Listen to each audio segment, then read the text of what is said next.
Hi friends, welcome to மண்வாசம் channel. இன்றைக்கி பார்த்தீங்கன்னா snacks item தாங்க பார்க்க போகிறோம். அதுவும் ஒரு ஹெல்த்தியான ஸ்நாக்ஸும் கூட. இப்போ நான் வந்து பார்த்திங்கன்னா கொண்டக்கடையில், கருப்பு கொண்டக்கடையில் நம்ம செய்கிறேங்க. இது பார்த்திங்கன்னா நைட்டே நான் ஊற வச்சுட்டேன். அதில் இருக்கிற தண்ணியெலாம் வடிகட்டி எடுத்தாச்சுங்க. இப்போ வந்து பார்த்திங்கன்னா இதை அரைச்சி எடுத்துக்கலாங்க. இப்போ இதில் கொஞ்சம் கூட தண்ணி இருக்கக்கூடாது. இப்போ மிக்ஸி ஜாரில் சேர்த்து நம்ம அரைச்சிக்கலாம். இப்போ மிக்சியில் சேர்த்துக்கலாங்க, தண்ணி இல்லாமல் சேர்த்துக்குங்க. இது கூடவே 2 பச்சை மிளகாய் சேர்த்துக்கலாங்க. கூடவே ஒரு 5 பல் பூண்டு சேர்த்துக்கலாம், தோலோடவே சேர்த்துக்குங்க. ஒரு துண்டு இஞ்சியை பொடியை நறுக்கி சேர்த்துக்கலாங்க.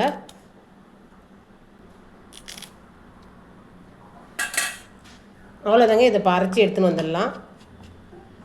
இப்போ இதை வந்து அரைச்சி எடுத்துன்னு வந்தாச்சுங்க. இது மாதிரி கெட்டியாக இருக்கணும். இப்போ வந்து இதை ஒரு பவுலில் மாற்றிக்கலாங்க. இது அப்படியே இருக்கட்டும்.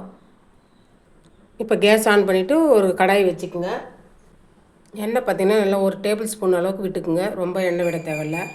இப்போ எண்ணெய் காஞ்சதும் ஒரு டேபிள் ஸ்பூன் அளவுக்கு ஜீரகம் சேர்த்துக்குங்க. நம்ம வந்து எந்த கப்பில் வந்து கடலை எடுத்தோமோ அதே கப்பில் வந்து அரை கப்பு கடலை மாவு எடுத்துக்கணுங்க. இப்போ இந்த எண்ணெயில் போட்டு இதை வதக்கி எடுத்துக்கலாம். அதனுடைய பச்சை வாசனை போகிற அளவுக்கு நம்ம வதக்கிக்கலாம். அவ்வளோதாங்க. இந்த அளவுக்கு வதங்கினா போதும். நம்ம கேஸ் ஆஃப் பண்ணிடலாங்க. இது கூடவே பார்த்திங்கன்னா நல்லா ஒரு டீஸ்பூன் அளவுக்கு பெருங்காயத்தூள் சேர்த்துக்குங்க. இப்போ இந்த வதக்கின்னு வந்த மாவை வந்து இப்போ நம்ம அரைச்சி வச்சுருக்கிற அந்த கடலையில் சேர்த்துக்கலாங்க. அவ்வளோதாங்க. இதில் பார்த்திங்கன்னா வெந்தயக்கீரை சேர்த்துக்கலாங்க. வெந்தயக்கீரை வந்து நல்லா காய வச்சுருக்குறோம், அது சேர்த்துக்கிறோம். இப்போ மார்க்கெட்லேயும் கிடைக்கும் உங்களுக்கு. கையால் இது மாதிரி நசுக்கிட்டு சேர்த்துக்குங்க. அது கூடவே வெள்ளை எள்ளு சேர்த்துக்குங்க.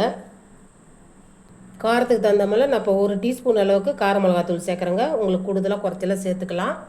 கரம் மசாலா தூள் அரை டீஸ்பூன் சேர்த்துக்குங்க. மஞ்சத்தூள் அரை டீஸ்பூன். இது கூடவே தேவையான அளவு உப்பு சேர்த்துக்கலாங்க. இப்போ எல்லாத்தையும் சேர்த்துட்டு தண்ணி எதுவும் சேர்க்காமல் நம்ம அரைச்சி வச்சுருக்கிற அந்த கடலை கூடையே சேர்த்து பிசையணும்.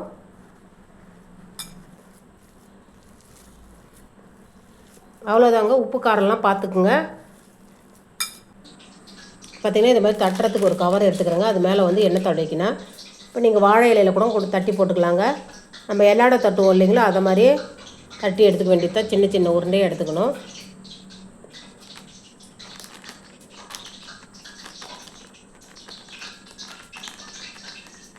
அவ்வளோதாங்க. இந்த அளவுக்கு நீங்கள் தட்டி எடுத்துக்கோங்க. இப்போ பார்த்திங்கன்னா எண்ணெய் காய வச்சுருக்காங்க. இப்போ நம்ம செஞ்சு வச்சுக்கிறது அதில் போட்டு எடுத்துக்கலாம்.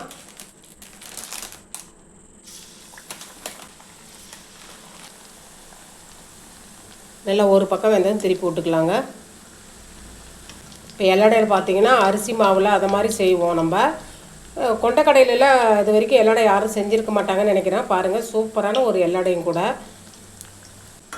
நல்லா மொறுமொறுன்னு ஆகிடுதுங்க. இப்போ நம்ம எடுத்துடலாம். இந்த அளவுக்கு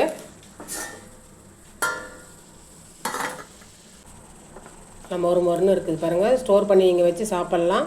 அவ்வளோதாங்க. குழந்தைங்க வந்து இப்போ ஸ்கூலில் லீவ் விட்ருக்கிறதுனால எல்லாம் குழந்தைங்க வந்து ஸ்நாக்ஸ் கேட்பாங்க. அந்த டைமில் இதை செஞ்சு வச்சுக்கிட்டிங்கன்னா எடுத்து கொடுக்கலாம். ஹெல்த்தியும் கூட. இந்த ரெசிபி பிடிச்சிருந்துன்னா மண்வாசம் சேனலை லைக் பண்ணுங்கள், ஷேர் பண்ணுங்கள், கமெண்ட் பண்ணுங்கள், சப்ஸ்கிரைப் பண்ணுங்கள். பக்கத்தில் இருக்க பெல் ஐக்கானையும் கிளிக் பண்ணுங்கள். தேங்க்யூ.